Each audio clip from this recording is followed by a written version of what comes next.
SIR নিয়ে হয়রানির প্রতিবাদে বামেদের বিক্ষোভ ডেপুটেশন কর্মসূচিকে ঘিরে ধুন্ধুমার পরিস্থিতি। সোমবার ধুন্ধুমার পরিস্থিতি তৈরি হলো মালদার মানিকচকে। আন্দোলনকারী বাম নেতা কর্মীরা জোর করে পুলিশের ব্যারিকেড ভেঙে মানিকচক বিডিও অফিসে ঢোকার চেষ্টা করলে ব্যাপক উত্তেজনাময় পরিস্থিতি তৈরি হয়। যদিও পরে পুলিশ ও বাম নেতৃত্ব একযোগে পরিস্থিতি সামাল দেন বলে জানা গিয়েছে। এদিনের এই আন্দোলনে নেতৃত্ব দেন সিপিআইএম নেতা দেবজ্যোতি সিনহা, শ্যামল ভাসাক সহ অন্যান্যরা।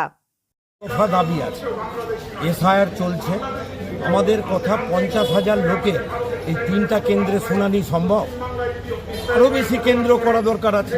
আরএসএস বিজেপির কথায় নির্বাচন কমিশন এই যে কাজকর্মগুলো করছে, বিএলও কি করবে, বিডিও সাহেব কি করবে, ফতোয়া জারি করছে, অ্যাডমিট কার্ড চলবে না, অমুক কাগজ চলবে না।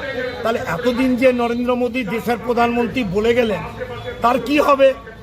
আজকে বিজেপি তৃণমূল এই এসআইআর নিয়ে কেন্দ্র রাজনীতি করছে, তার প্রমাণ পেলাম আজকে তৃণমূল ডেপুটেশনে নামছে।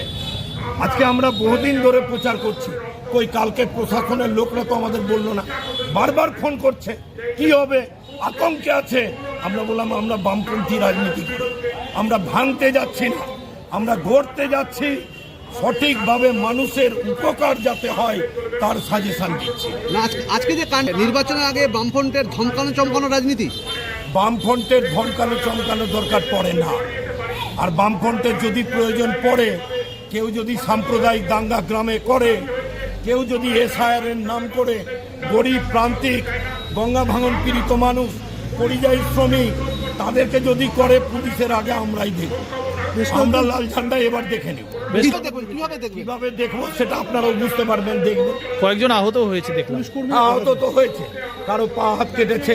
পুলিশের কি হয়েছে জানি না, পুলিশের সাথে আমাদের কথা ছিল, গেট তো আছেই, আমরা ডেপুটেশন দিতে যাব। এত ব্যারিকেড করার দরকার কি ছিল?